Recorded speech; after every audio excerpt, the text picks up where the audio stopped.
संतोष के जीवन में खुशी से अधिक दर्द ही थे। इंजीनियरिंग पूरी करने के बाद नौकरी पाना बहुत मुश्किल हो गया था। नौकरी पाने के बाद ओवर टाइम काम करके एजुकेशन लोन चुकाने के लिए उसे 6 साल लग गए। इतने में उसे ज़िंदगी पर नाराज़गी आ गई थी। वह एक सांस लेने वाले लाश हो गया था। शहर में खुद के घर बना के माँ बाप को शहर में लाने जैसे उसके सपने केवल सपने बनकर ही रह गए थे। उम्र बढ़ने के डर से घर वालों ने उसकी शादी करके अपनी जिम्मेदारी को खो दिया। शादी करने के बाद संतोष अपनी पत्नी लक्ष्मी के साथ शहर लौट आया, जहां वह काम करता था। उसकी पत्नी लक्ष्मी बहुत ब्यूटीफुल और पारंपरिक थी, लेकिन बहादुर नहीं थी। भले ही उसने बीकॉम स्नातक की पढ़ाई पूरी की हो, लेकिन उसमें कोई बोल्डनेस नहीं थी। यही कारण है कि वह संतोष के हर कहने पर डर से सिर हिला देती। संतोष इतनी जल्दी शादी नहीं करना चाहता था, लेकिन अपने परिवार के सदस्यों की जिद के कारण उन्होंने लक्ष्मी से शादी कर ली। वह भारी किराए के घर, भीड़ भाड़ वाली बस यात्रा और आते ही गायब होने वाले वेतन से थक गया था। उसका वेतन उसके लिए ही पर्याप्त नहीं था। ऐसी हालत में वह अपने पत्नी के खर्चों के लिए संघर्ष करता रहा। वह उसकी इच्छाओं को पूरा करने में असमर्थ था। वह उससे दूर रहा। लक्ष्मी यह सोचकर चुप रह गई कि उसका पति कुछ दिनों के बाद अपने आप उसके पास आ जाएगा, लेकिन उनकी शादी को 6 महीने पूरे हो गए थे।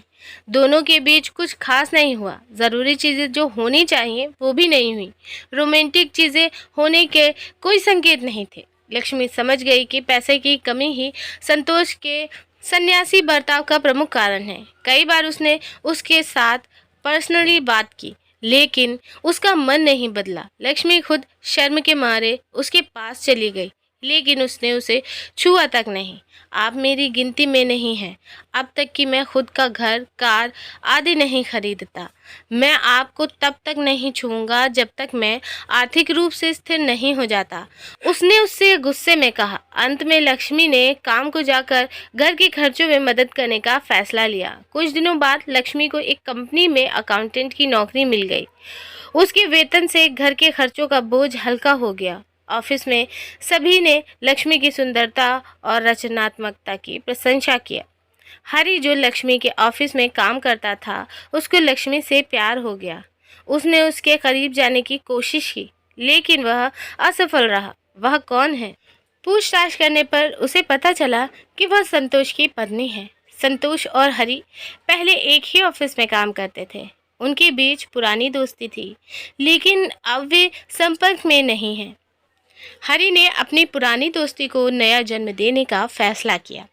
एक दिन लक्ष्मी काम खत्म करने के बाद घर जाने के लिए बस का इंतज़ार करते हुए बस स्टॉप पर खड़ी थी। अचानक हरी बाइक पर आया और उसके सामने रुक गया। वह उसे ठीक से नहीं जानती थी।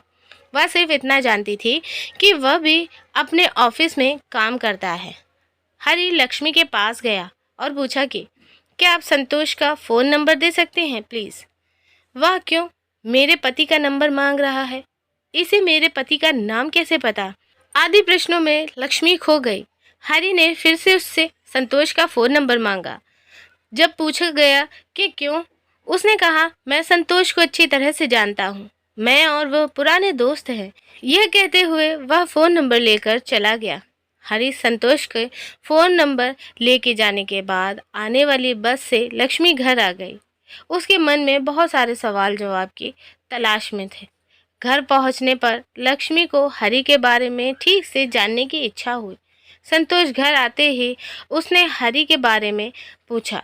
तब उसने कहा कि मैं हरी को अच्छी तरीके से जानता हूँ। वह मेरा पुराना दोस्त है। उसने मुझे फ़ोन करके सब कुछ बताया है। हाँ, और एक बात, तुम कल काम से घर आते वक्त हरी को तुम्हारे साथ लेके आना। ऐसा कहकर संतोष अपने कमरे में चला गया। अगले दिन जब लक्ष्मी ऑफिस गई तो हरी ने उससे बेवजह बात करने के लिए 4 से 5 बार कोशिश किया। शाम के 4:45 थे। यह लक्ष्मी का काम खत्म करने और घर जाने का समय था। हरी खुद उसके पास आया और कहा, मैं भी तुम्हारे साथ तुम्हारे घर जाऊंगा। मुझे आशा है कि संतोष ने तुम्हें सब कुछ बता दिया है। क्या मैं सही कह रहा हूँ? लक्ष्मी ने सिर हिलाया और उसके साथ घर जाने के लिए तैयार हो गए। लक्ष्मी के मना करने के बावजूद भी हरी ने उसे जबरन कॉफ़ी शॉप पर ले गया। उसे कॉफ़ी ट्रीट दे के उसका फ़ोन नंबर ले लिया। बाइक से जाते समय हरी ने जानबूझकर सभी रोड होम्स का गलत फ़ायदा उठाया। लक्ष्मी उस पर गुस्सा हो गई। उसके पति ने भी उसे छुआ नहीं है, लेकिन हरी ने उसे छूने की कोशिश की और रोड होम्स में उसके स्पर्श को महसूस करने में सफल रहा। हरी के गंदे स्पर्श से लक्ष्मी को घृणा होने लगी। जैसे ही वह घर पहुंची, उसने संतोष को फ़ोन किया और उसे जल्दी ही घर आने के लिए कहा। हरी ने लक्ष्मी से कुछ अनावश्यक प्रश्न पूछा और उसका सिर खाने लगा, यहाँ तक कि वह उसके पागल सवालों के लिए गुस्सा हो गए। उसने उसे केवल इस कारण से सहन किया कि वह उसके पति का दोस्त है। इस बीच संतोष ने फ़ोन किया और कहा, बाइक पंचर हो गई है, इसलिए मुझे घर आने में थोड़ी देर हो जाएगी। लक्ष्मी ने दीवार घड़ी की तरफ देखा। शाम के 7 बजे थे, तो उसने हरी से कहा, संतोष को घर आने में देर हो जाएगी, तुम अब जा सकते हो। उसने कहा, कोई बात नहीं, मैं उससे मिलने के बाद ही जाऊंगा। 2 साल बाद हम एक दूसरे से मिल रहे हैं। यह कहकर वह चुप रहा। उसकी बातें सुनने के बाद उसे बहुत डर लगने लगा। लक्ष्मी ने टीवी चालू किया और हरी के हाथ में रिमोट दिया। उसने उसे संतोष के आने तक टीवी देखने के लिए कहा और वह अपने निजी कमरे में चली गई। रिमोट लेते समय भी बुरी नीयत से उसके हाथ छूकर हरी ने अपनी वासना व्यक्त की। वह उसके जाने के बाद चुपके से उसके कमरे तक उसका पीछा किया, लेकिन जोरदार बंद दरवाजे को देखकर निराशा के साथ लौट आया। वह हरी के बुरे व्यवहार से घबरा गई। उसके बारे में सोचते हुए उसने जल्दी से अपने कपड़े बदले। फिर वह रसोई में गई और रात का खाना तैयार करने लगी। वह खाना बनाने में व्यस्त थी। हरी चुपके से उसकी सुंदरता को देखते हुए उसके पीछे खड़ा हो गया। वह उसे छूने के लिए इंतजार कर रहा था। अचानक वह पीछे मुड़ी। तुरंत उसने उससे पानी मांगा। उसने उसे पानी दिया और उसे तुरंत बाहर भेज दिया। इसी बीच संतोष आ गया। उसकी चली गई सास वापस आ गई।